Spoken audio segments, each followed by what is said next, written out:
Let's continue our discussion on motivation theories. In part one of motivation, we talked about last thing that we talked about was goal setting theory.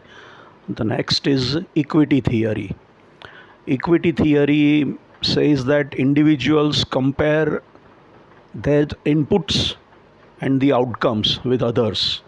Individuals look at what is the input to the job that they are doing, what are their job inputs, how much are they putting into their job in terms of efforts and work and all that, what is the outcome of that input that they have put in, and compare their input and their outcome to others inside them, around them, close to them in the same company or maybe outside.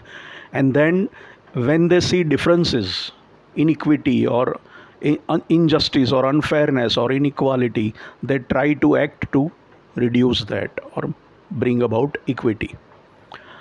It to some extent it is about envy also, not always, but in some cases.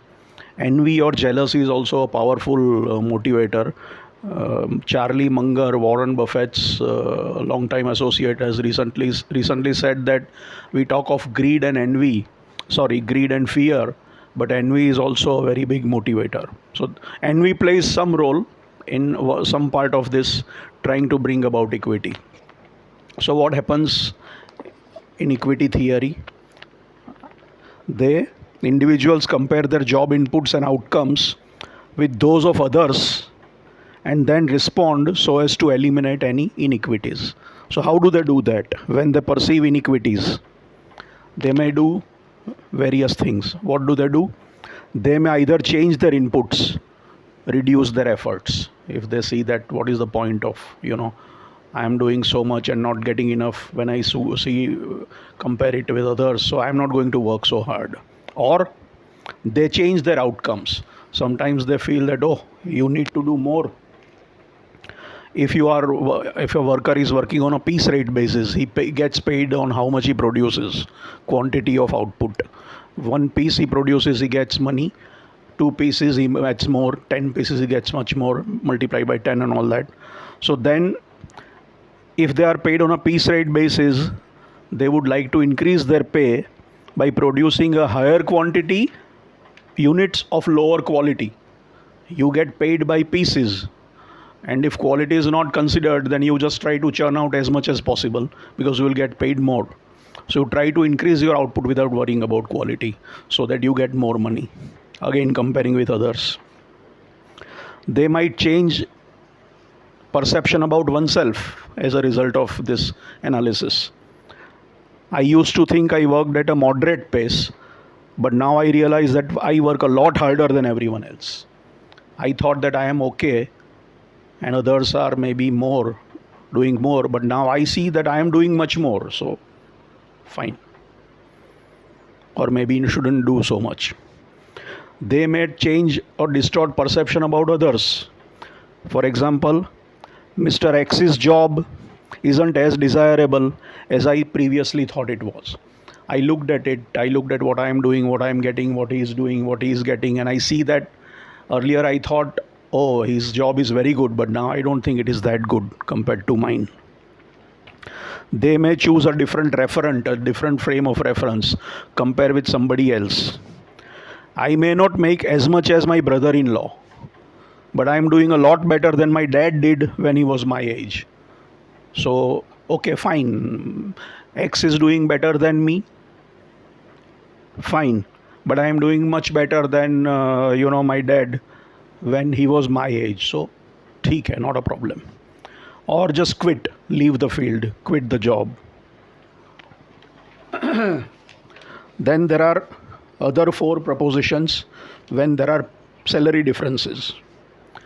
If people are paid in terms by time, you put in X hours of time, you get paid per hour or per day basis, not in terms of quantity of production quantity, but hours you put in. 8 hours means more than 6 hours. If you work for 6 hours, you're not measuring the output, you're measuring the time.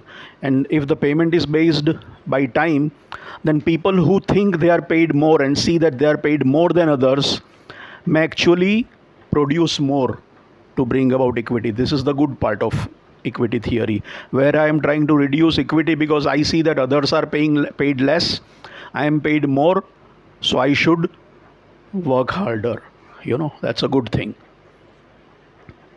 Given payment by quantity of production, when you are paid by how much output you are producing, not in terms of time or how many hours you have put in.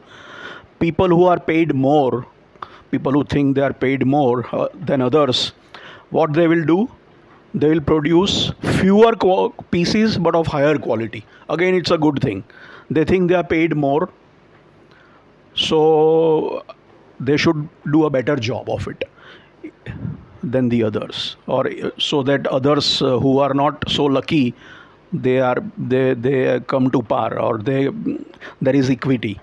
I think I'm over rewarded. I'm producing so much and I'm getting so much. Others are not getting so much.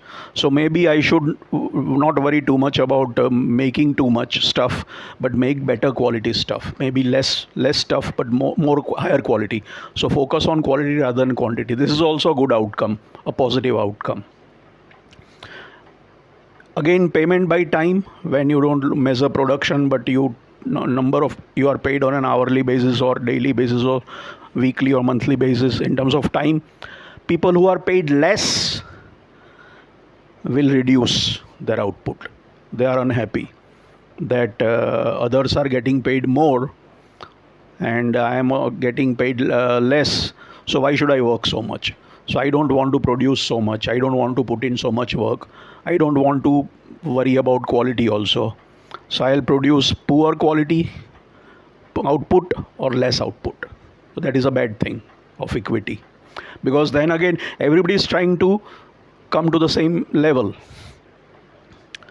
Given payment by quantity of production, I think this has been discussed earlier. When you paid by how much you produce, not by time, how many hours you have spent. Under rewarded employees, people who see that they are paid less, what will they do? They will say that, look, others are getting paid more, so we'll also get paid more. How? We'll just keep on producing more. But forget about quality. If we want to produce more and we just get paid by production. So others are getting paid more. So we'll get paid more by producing more. And while trying to produce more, we may sacrifice quality. We say, okay, quality doesn't matter. Let us just churn out more products so that we get more money. So these are the various outcomes. Quite interesting. The next theory is expectancy theory of Victor Vroom. It says that an individual tends to act in a certain way when he sees that what is the probability of my act producing a certain outcome. How strong is the probability? Do I assume that if I do this, this will happen? What is the probability that if I do this kind of work or this much work or this type of work or this effort I put in, is this going to happen? Do I believe that that is going to happen? And whatever happens, is it something that I want? I work hard. I'm thinking that the first is the act. I'll work hard. And what is the outcome? Maybe I assume that if I work hard, I'll get a promotion. But do I want a promotion? Then I'll do that. So your act depends upon the strength of your expectation of a certain outcome happening and whether you want that outcome to occur. What if I don't want a promotion? Promotion may mean a transfer and I don't want to be transferred, so I won't work so hard.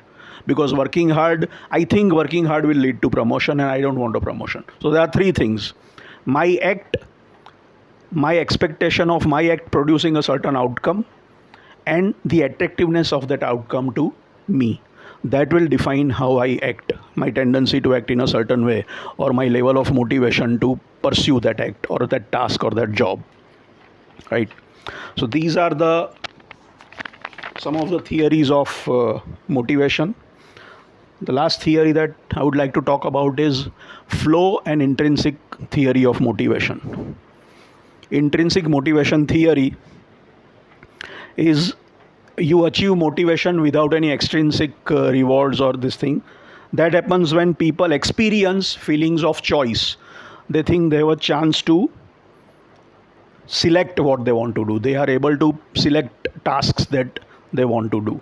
They have the choice in what work to do. They are competent at that work. They are good at that. They are able to choose a job. There are options that I can choose to do work on this or work on that. So I choose something. I am also competent. I am good at doing that thing that I have chosen. It gives me meaning. It seems important to me. It is an important, significant thing that I am doing. And I feel that I am making progress on that task. I'm making significant advancement in achieving the task and its purpose. If that happens, there is intrinsic motivation. And when there is intrinsic motivation, there are moments of flow, or you experience flow, or you experience being in the zone. That is when you are so engrossed that you forget everything else. The process becomes more important than the goal. You experience intense concentration. You are fully concentrated on the job, and there is extreme motivation, and you are just focused on doing the job rather than what happens at the end of it. That is being in the zone or in the flow, completely engrossed with the assignment. That is a high level of extrinsic motivation that results in flow. We'll continue this discussion. Thank you.